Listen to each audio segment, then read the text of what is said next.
These images stand as visual records, where the veils surrounding the deaths of beloved black icons appear to be pulled back, revealing unsettling realities that Hollywood was believed to have concealed for decades. Each frame feels less like a photograph and more like evidence fragments of lives paused at the edge of their final hours. One image showing a towering civil rights leader in his final moments carries an unbearable tension, as some people claimed an unfamiliar figure seemed to linger ominously in the background. It is the kind of detail that makes the air feel heavier the longer you stare. Then there is the haunting final image of a once-adored child star clinging to life amid a maze of medical machines. The room appears silent, yet the photograph echoes with an unspoken accusation, a visual indictment of alleged neglect and hidden cruelties that were never fully addressed. According to reports, these images were never meant to be public, yet once seen they cannot be forgotten. This journey through 50 final photographs promises something far more disturbing than nostalgia. It is said that each image strips away layers of mythology, leaving behind only fragile human truth.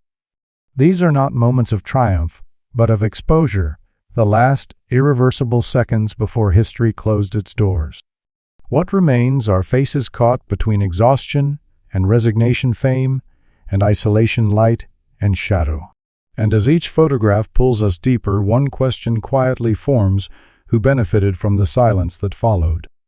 Captured backstage amid the electric atmosphere of the Ebony Fashion Fair in Los Angeles in December 1964, one photograph shows Sam Cooke in conversation with Omega Sims, fresh off his triumphant 65-city tour. He appears confident, composed, every inch the king of soul, standing at the absolute peak of his influence. Yet the image now feels unsettling, knowing what followed just hours later. According to official accounts, the legendary singer was found shot to death the following morning at the Hacienda Motel, a seedy establishment on South Figueroa Street in Los Angeles. The contrast between the vibrant backstage energy and the cold finality of his death remains one of the most chilling juxtapositions in music history. Some people claimed unanswered questions lingered in the aftermath, questions that were never fully resolved. Another photograph taken within the suffocating confines of a New York recording studio in March 1959 shows Billie Holiday struggling through the final sessions of her self-titled album. The image reveals a frail Lady Day, trembling hands wrapped around a glass beside the microphone. Her vacant stare and gaunt features reflect profound exhaustion, a haunting shadow of the radiant jazz icon the world once knew. Taken just 4 months before her death, the photograph feels less like documentation and more like a quiet farewell. This image would later be seen as a grim prelude. Billie Holiday passed away on July 17, 1959, at Metropolitan Hospital following complications from end-stage cirrhosis. It was said that her body gave out long before her spirit ever did. The photograph does not scream tragedy, it whispers it softly and relentlessly. A stark black and white frame captures one of the last fragile moments of Nat King Cole. His face appears gaunt, his body visibly worn down by illness, as if each step costs him something he can't afford to give. The photo shows him struggling to walk, leaning heavily into the steady support of his devoted wife, Maria Cole, outside St. John's Hospital in Santa Monica. At the time, he was enduring grueling radiation treatments for terminal lung cancer therapy that, according to reports, offered more pain than hope. The image is devastating because it refuses to romanticize anything. It shows the quiet mechanics of decline, a man who once filled rooms with warmth now moving through a corridor of fluorescent light, shoulders slumped, breath measured.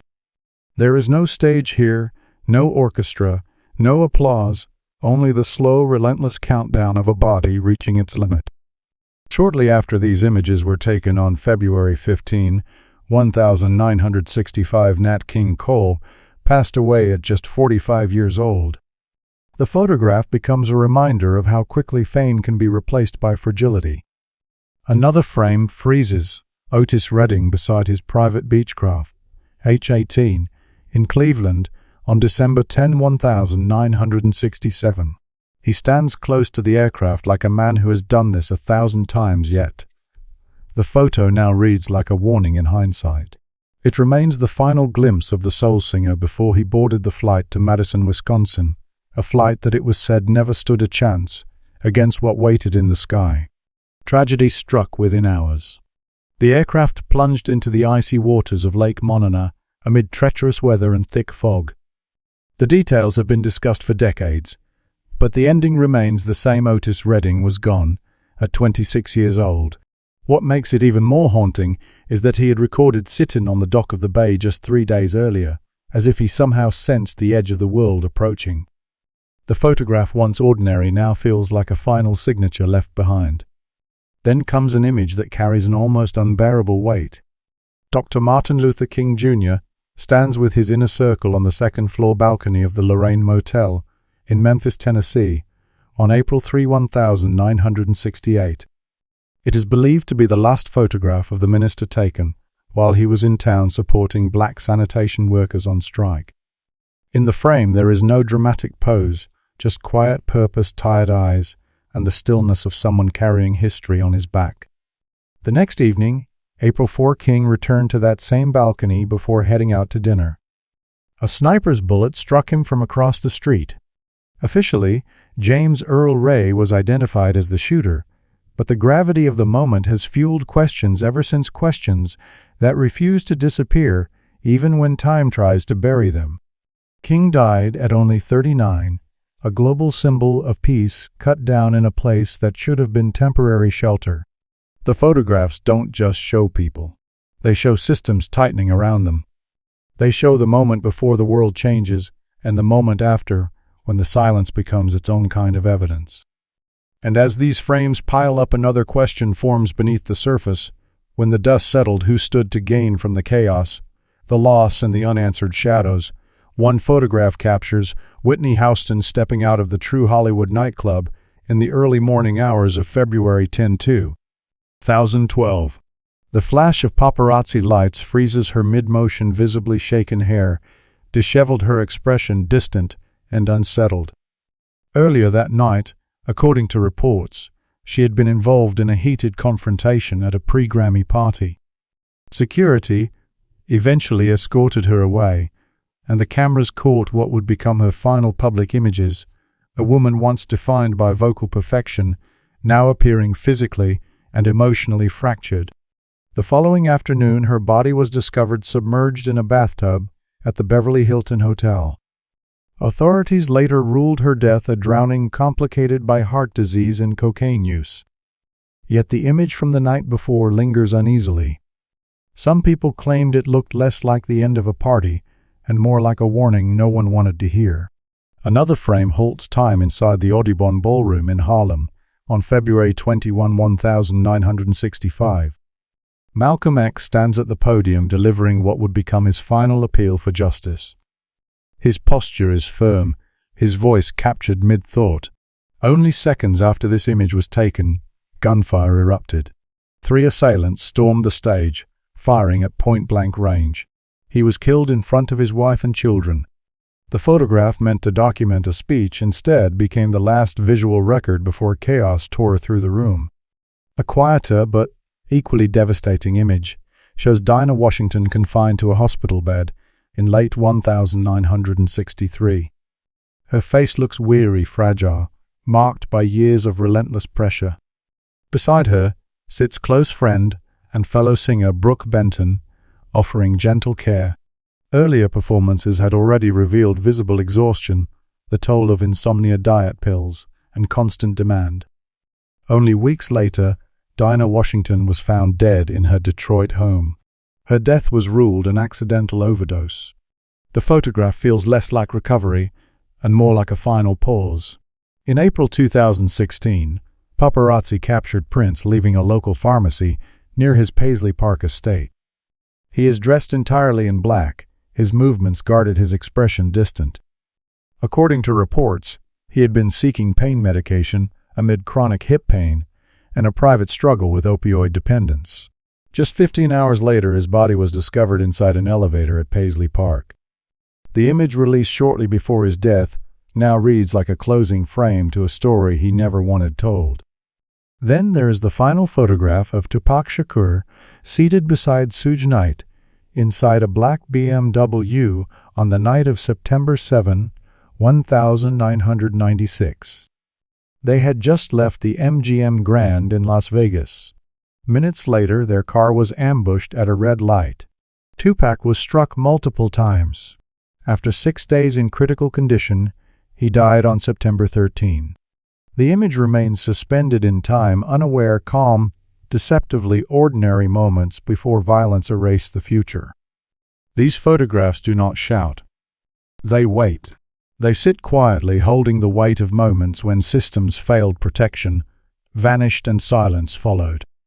Each frame raises the same uncomfortable question: when these lives were cut short, who truly benefited from what was left unsaid?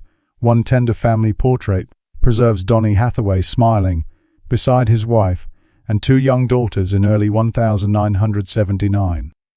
The image radiates warmth, a fleeting glimpse of domestic peace that feels almost unreal in hindsight. He looks present, engaged, grounded. Yet according to those close to him, this calm masked an exhausting internal battle. Only days later on, January 13, 1979, Hathaway's body was found on the pavement below his 15th-floor window at the Essex House Hotel in New York. He was 33 years old. It was believed that years of struggling with paranoid schizophrenia had finally pushed him beyond the edge. The photograph remains painful not because of what it shows, but because of what it hides. Another frame captures Marvin Gaye in his signature white suit during the 1983 Midnight Love Tour. His smile is wide, confident, triumphant, the look of an artist enjoying a powerful comeback fueled by the global success of sexual healing. Yet beneath the surface, family tensions and psychological strain were reportedly reaching a breaking point. Less than a year later, on April 1, 1984, Marvin Gaye was shot and killed by his own father during a heated argument inside their family home, just 1 day before his 45th birthday. The photograph becomes almost cruel, in retrospect freezing joy mere steps away from catastrophe. A heartbreaking black and white image shows Tammy Terrell at her vanity in 1970. Her body appears worn down by chemotherapy as she battles brain cancer. A friend gently helps her place a wig on her head, a quiet act of care, dignity, and survival. There is no audience, no performance, only a woman trying to hold on to herself. After 8 unsuccessful brain surgeries, Tammy Terrell passed away later that year, at just 24. The image remains one of the most intimate records of strength collapsing under relentless illness. Then comes a startling hospital photograph of Gary Coleman taken in late May 2010. The former child star lies motionless in a hospital bed at Utah Valley Regional Medical Center, surrounded by machines keeping his body alive after a severe brain hemorrhage caused by a fall. He was reportedly in a deep coma when the image was taken. The presence of his ex-wife at his side sparked public controversy, raising questions about privacy, exploitation, and consent. On May 28, 2010, life support was withdrawn. The image exposes the harsh reality of a star system that offered fame early, then abandoned him quietly. Another poignant frame shows Sidney Poitier walking slowly outside a medical building in Beverly Hills, a bandage visible on his head as he leans on the support of a loved one. His movements appear careful, deliberate. The photograph offers a rare glimpse of vulnerability from a man long associated with strength and dignity. On January 6, 2022, Poitier passed away at home at age 94. His death was attributed to heart failure and late-stage Alzheimer's disease. The image feels less like an ending and more like a final chapter written softly. These photographs don't chase shock. They document erosion of bodies, of minds, of support systems.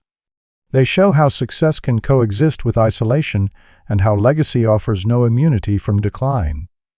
And as these lives fade frame by frame, another silence grows louder. When the lights went out, who was still watching and who had already turned away? A rare, intimate photograph shows Louis Armstrong in a quiet, weary moment, pressing a handkerchief to his brow as if trying to wipe away more than sweat. The usual wide grin is gone. What remains is a man whose body looks like it's finally negotiating with the years. Behind that single frame sits a sobering reality. After decades of forcing every breath through a trumpet and giving his full lungs to the crowd, his heart and kidneys were believed to be pushed close to their limits. Not long after, on July 6, 1971, Armstrong passed away at home. The image doesn't feel like a celebrity photo. It feels like the last page of a file left open on a desk. Another frame documents Red Fox, on the set of the sitcom The Royal Family, in October 1991, just before one of the most bitterly ironic moments in American television. On October 11, while rehearsing, Fox suddenly collapsed. According to reports at first, the room didn't react with panic. Some laughed thinking he was performing his famous gag from Sanford and Son, where his character would pretend to have a heart attack. For a few seconds, comedy masked crisis. Then the truth snapped into focus under the studio lights. Fox died later that day at 68, and the photograph meant to capture work in progress became evidence of how quickly people can misread distress when they're trained to expect a performance. In Los Angeles, another image shows Michael Jackson rehearsing for his This Is It comeback at the Staples Center on June 23, 2009. He's in motion, locked into choreography, surrounded by the machinery of a return that was supposed to restore his legend. But the photograph holds a quieter subtext: exhaustion behind the intensity, a body pushing through a schedule that some people claimed was suffocating. 48 hours later, Jackson was found dead at home. His death was ruled acute drug intoxication, and the image suddenly looked less like preparation and more like a man sprinting toward a cliff, with the world cheering from the sidelines. A final rehearsal photo from 1971 shows saxophone virtuoso King Curtis absorbed in practice alongside Duane Allman for a broadcast at WPLJ. He looks focused, calm, almost protected by the music itself. Yet only weeks later, on the night of August 13, 1971, a confrontation outside his Upper West Side apartment ended in a fatal stabbing. The photograph freezes a peaceful instant before violence arrived, turning a routine session into a timestamp nobody asked for. Another frame portrays former child prodigy Frankie Lyman during a 1967 performance at the Fun City Cabaret. He stands under stage lights that no longer feel triumphant, more like harsh exposure. The image reflects a young man making what appears to be a desperate attempt to reclaim his place in music. Reports from that era described severe heroin addiction and a career collapse accelerated by turbulence, pressure, and a voice that had changed with adolescence. Only months later, shortly after being discharged from the Army for drug-related issues, Lyman was found dead of an overdose in his grandmother's Harlem apartment. The photo now reads like a last flare before darkness. A haunting hotel photograph shows Bob Marley in Munich, painfully thin, placing hope in alternative cancer treatments after the disease had spread. The contrast is almost shocking. The man who once shook stadiums now appears fragile, moving as if every step is negotiated. On May 11, 1981, Marley died in Miami after cancer reached his brain and lungs. The image doesn't ask for sympathy. It demands you acknowledge what fame can't protect you from. Then there's a vibrant shot of Christopher Wallace, the Notorious B.I.G., at a late-night party hosted by Vibe at the Peterson Automotive Museum in Los Angeles on March 8, 1997. He looks alive in the way only someone in motion can look, present, social, charged by the room. Minutes after leaving the event in the early hours of March 9, he was killed in a drive-by shooting while sitting at a red light in a Chevrolet Suburban. The photograph, once just a party memory, became the last public proof that he was still here. A 1953 portrait of Charlie Parker offers a brutal close-up of physical collapse. His face carries the exhaustion of years of addiction and the weight of a body failing too soon. In March 1955, Parker, died from complications including pneumonia, a heart attack, and advanced cirrhosis. He was only 34, yet the medical examiner reportedly estimated him to be much older, a detail that turns the portrait into something colder than art. It becomes a warning note stamped into history: talent can move faster than the body that carries it. In the Bahamas, a snapshot preserves Aliyah smiling on a beach on August 25, 2001, after filming scenes for her Rock the Boat video. The light is soft, the smile effortless, the moment nearly perfect, and that's what makes it so disturbing. Only hours later, a small plane carrying Aliyah and her team crashed shortly after takeoff. Reports said the aircraft was overloaded. All 9 people on board died. At 22, she became one more legend, sealed inside a frame that looks too peaceful to be true. A still from personal footage filmed by Lisa Left Eye Lopez during a retreat in Honduras in April 2002 shows her holding the camera herself, searching for inner healing in a quiet place far from the noise. The image feels self-contained, as if she's trying to rewrite her own story. Shortly after, on April 25, 2002, the vehicle she was in rolled over in a crash. She died at 30, leaving behind footage that now plays like an unfinished confession, a journey cut off mid-sentence. These frames keep stacking like pages in a case file: art, activism, comedy, and fame pressed flat against illness, addiction, and sudden violence. And the deeper you go, the more the pattern feels less random and more systemic, a world that rewards the performance, then looks away at the collapse.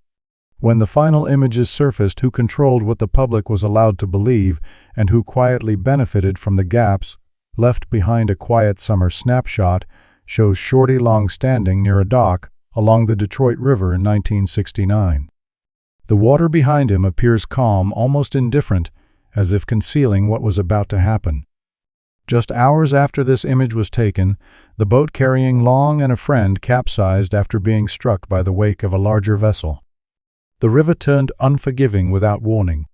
On June 29, 1969, Shorty Long drowned at only 29 years old. The photograph now feels deceptive, a peaceful surface, masking how fast control can disappear. Another candid image captures trumpet prodigy Lee Morgan seated inside Slug's Saloon in New York in February 1972. He looks relaxed, unaware, immersed in the familiar comfort of music and smoke-filled air. Minutes later, during a jealous confrontation, his common-law wife, Helen Moore, shot him in the chest.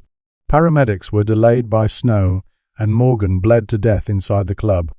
The frame freezes what would become his final moment of peace, transforming Slug's Saloon into a permanent crime scene in jazz history.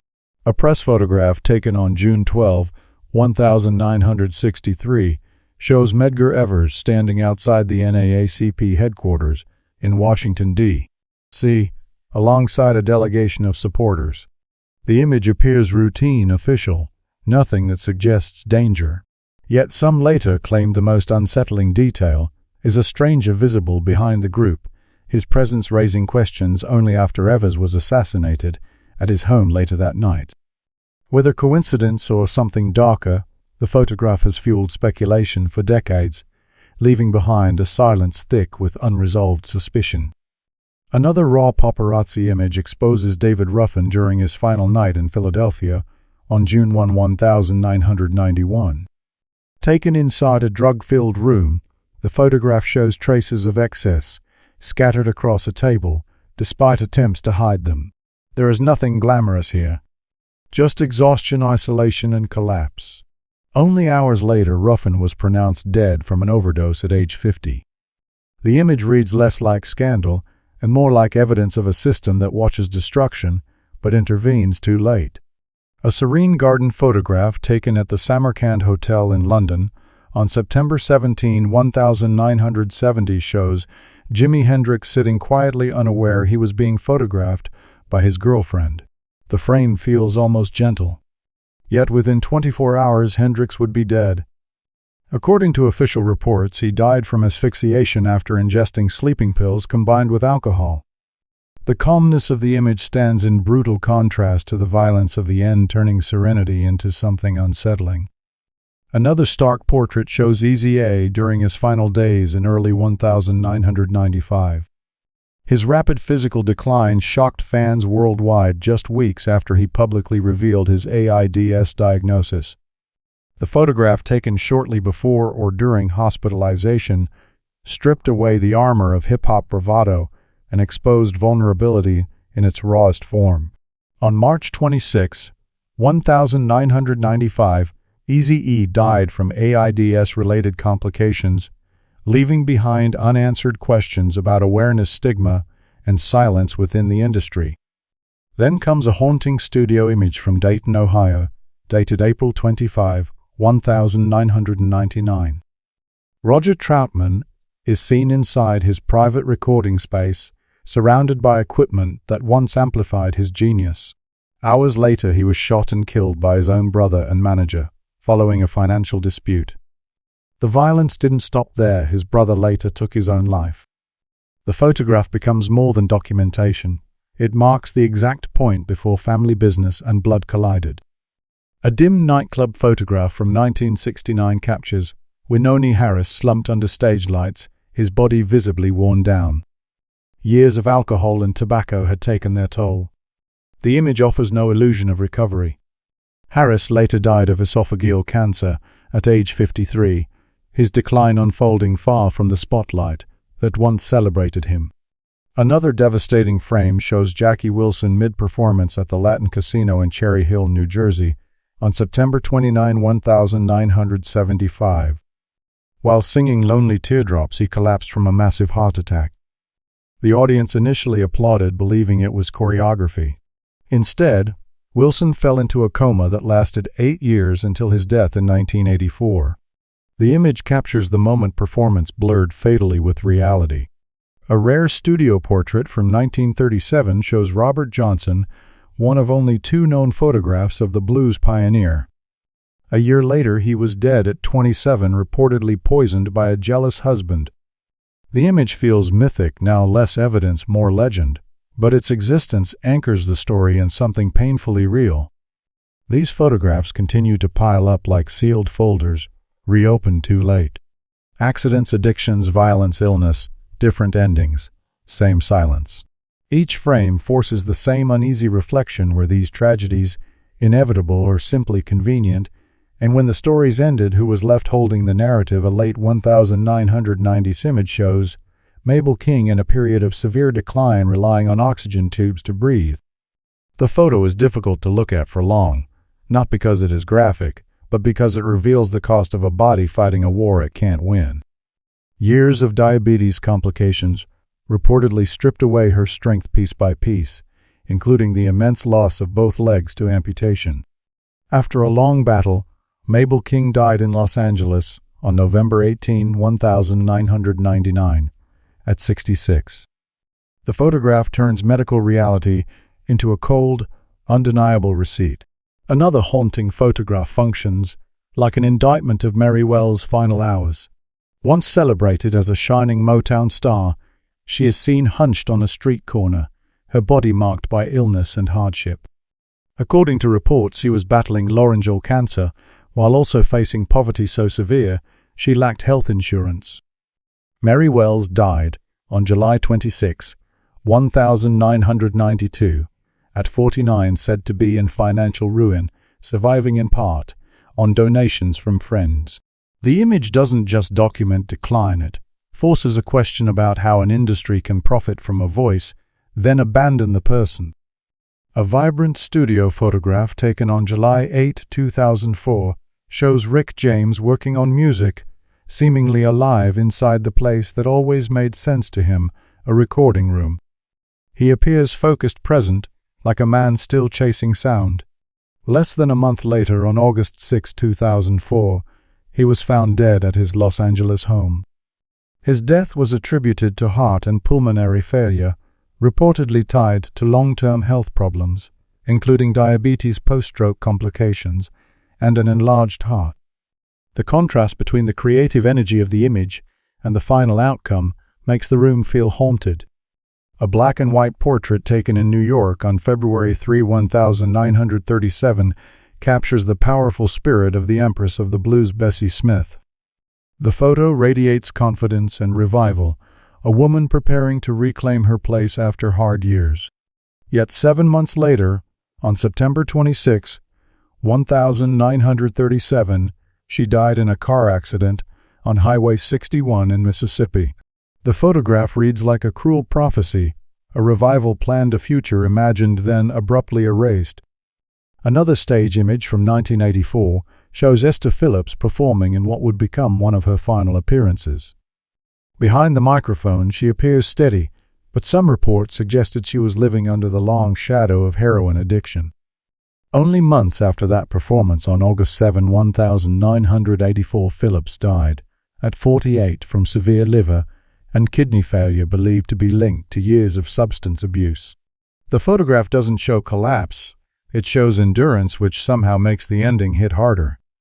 A bright, energetic photo from the Blue Note in New York on June 30, 1995 captures Phyllis Hyman delivering a stunning performance after stepping in last minute for an ill Roberta Flack. The image preserves brilliance, not breakdown, the kind of talent that fills a room and makes the future feel certain. But hours after that night, Hyman was found unconscious in her apartment, only a week before her 46th birthday. According to reports, she had lived with bipolar disorder and deep psychological pain, a private struggle masked by glamour. The photograph becomes the last mask, a smiling surface stretched over an inner storm. Another painful image shows actor Howard Rollins during his final days, appearing almost unrecognizable inside a private nightclub. It was said that he attempted to conceal his identity behind flamboyant clothing and makeup, as if hiding from the world and from himself at the same time. Reports claimed he was struggling with addiction and complications related to AIDS. He died on December 8, 1996, in a New York hospital at 46. The photograph doesn't just capture a man in costume, it captures someone disappearing in plain sight. A stage photograph from Tokyo's Budokan Arena on April 17, 1996, shows Bernard Edwards performing with determination, even as illness reportedly tore through his body. Despite pleas from Nile Rodgers to cancel, he insisted on finishing the set. Witnesses later recalled him leaving the stage saying he was fine and only needed rest. Hours later, he was found dead in his hotel room from acute pneumonia. The image freezes a final act of defiance, an artist refusing to surrender until the moment his body did it for him. Then there is a 1975 promotional portrait of Florence Ballard, once the heart of the Supremes, making a final attempt to revive her career. The picture shows the visible wear of alcoholism and the quiet grief of a fallen star. Less than a year later, in February 1976, she died suddenly of a heart attack at 32, reportedly living in poverty. The photograph becomes the last public trace of someone who once stood at the center of a cultural storm, only to be left alone when the music moved on. These images don't just tell individual stories. They sketch a pattern, talent celebrated then left to unravel behind closed doors. Illness, addiction, financial ruin, stigma, different names, same machinery. And as each frame locks in place, one final thought keeps returning: when these lives faded, who controlled what was remembered and who quietly benefited from what was forgotten? A grim paparazzi photograph captures Dorothy Dandridge in what appears to be the desperate final stretch of her life. She sits in a small bar posture, slightly folded inward, as if trying to make herself smaller than the room around her. The glamour that once defined her has thinned into something brittle. According to reports, her career had collapsed under rejection, financial exploitation, and a kind of isolation that success couldn't cure.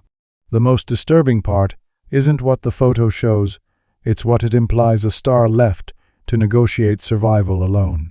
On September 8, 1965, Dandridge was found dead in her home. Officially, her death was ruled an overdose involving antidepressants. Yet the photograph remains a silent question mark. Some people claim the tragedy looked less like a sudden end and more like a slow erasure that had been unfolding in public for years, disguised as bad luck, disguised as personal problems, disguised as anything except the system that chewed her up. Another image shows Vesta Williams at one of her last public appearances in 2011. She looks composed, polished, almost untouched by the weight she was believed to be carrying. But behind the surface, reports suggested serious health concerns, including a failing heart and private emotional strain. On September 22, 2011, she was found dead in a hotel room. There were early suspicions from some observers, but her official cause of death was later reported as complications from an enlarged heart. The photograph becomes unnerving because it captures a familiar illusion, the public face staying intact, while the body quietly falls apart. A vibrant performance photo freezes comedian Robin Harris, commanding the stage at Chicago's Regal Theater on March 17, 1990. The energy reads as effortless, the kind of presence that makes a crowd feel safe, like nothing can touch the person holding the microphone. Yet it was said that Harris had been pushing through intense exhaustion, a heavy workload, and chronic health issues. After his set, he was found dead in his hotel room at just 36. Reports attributed the death to sudden heart failure linked to sleep apnea and extreme fatigue. The photograph turns that final laughter into something heavier, proof that even joy can be the last thing the world receives before a collapse it never saw coming. A different kind of portrait, quieter, almost sealed shut, shows Paul Robeson during what was described as his withdrawal from public life. The image, often titled "The Old Lion in Winter," carries the weight of a man who once filled arenas with conviction and courage. According to reports, Robeson was battling deep depression and severe health problems. The photograph was taken only a couple years before his death in 1976, yet it feels like a farewell delivered long before the final date arrived. Not a dramatic ending, but a slow fading, the kind that leaves room for rumors, for missing context, for questions no one can answer without guessing. Then comes a rare and unsettling image of Max Robinson, the former ABC News anchor, appearing gaunt and hollow as he battled AIDS in relative secrecy. It was believed he kept his illness private for fear of stigma and backlash in that era. The photo is not sensational, it is simply quiet evidence of isolation. Robinson died at Howard University Hospital at 49 due to complications from the virus. The frame forces an uncomfortable thought: how many people were pushed into silence, not by illness itself, but by what society threatened to do to them if the truth became visible. A radiant red carpet photograph shows actress Michelle Thomas at a premiere in August 1998. She looks vibrant in elegant white signature smile, intact, the kind of image that reads as future. Yet few knew, according to reports, that she was privately fighting a rare form of stomach cancer.